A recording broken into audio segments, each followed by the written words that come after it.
Danny the Champion of the World, Chapter 15, The Keeper. We sat on the grassy bank below the hedge, waiting for darkness to fall. The sun had set now, and the sky was a pale smoke blue, faintly glazed with yellow. In the wood behind us, in the shadows and the spaces in between the trees, were turning from grey to black. You could offer me anywhere in the world at this moment, my father said, and I wouldn't go. His whole face was glowing with happiness. We did it, Danny, he said, laying a hand gently on my knee. We pulled it off. Doesn't that make you feel good? Terrific, I said, but it was a bit scary while it lasted.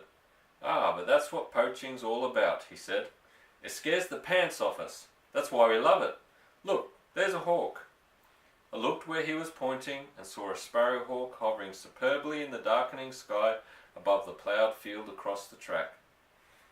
It's his last chance for supper tonight, my father said. He'll be lucky if he sees anything now. Except for the swift fluttering of its wings, the hawk remained absolutely motionless in the sky. It seemed to be suspended by some invisible thread, like a toy bird hanging from the ceiling. Then suddenly it folded its wings and plummeted toward the earth at an incredible speed. This was a sight that always thrilled me. What do you think he saw, Dad? A young rabbit, perhaps, my father said, or a vole, or a field mouse. None of them has a chance when he's a sparrowhawk overhead. We waited to see if the hawk would fly up again. He didn't, which meant he had caught his prey and was eating it on the ground. How long does a sleeping pill take to work? I asked. I don't know the answer to that one, my father said. I imagine it's about half an hour. It might be different with pheasants though, Dad. It might, he said. We've got to wait a while anyway, to give the keepers time to go home. They'll be off as soon as it gets dark.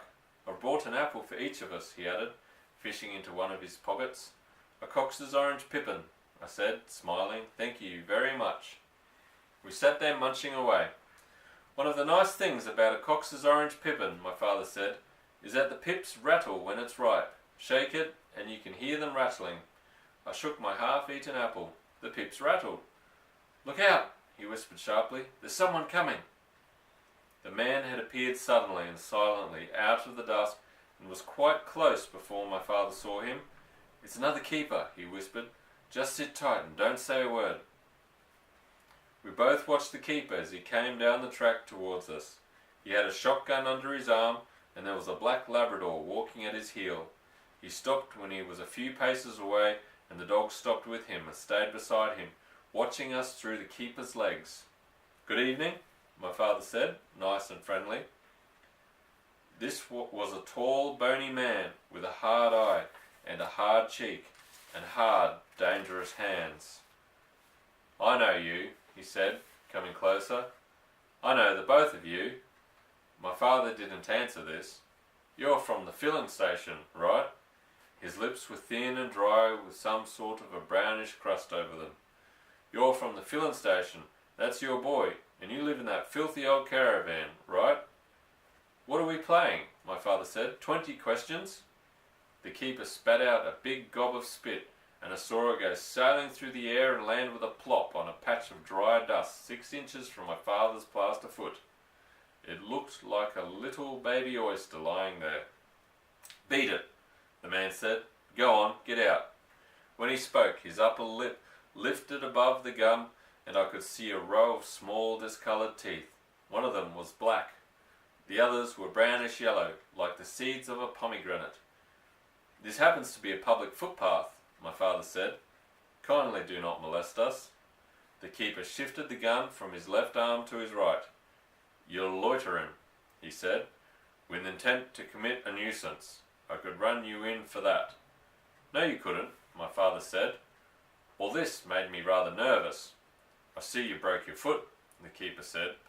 You didn't by any chance fall into a hole in the ground, did you? It's been a nice walk, Danny, my father said, putting a hand on my knee, but it's time we went home for our supper. He stood up, and so did I.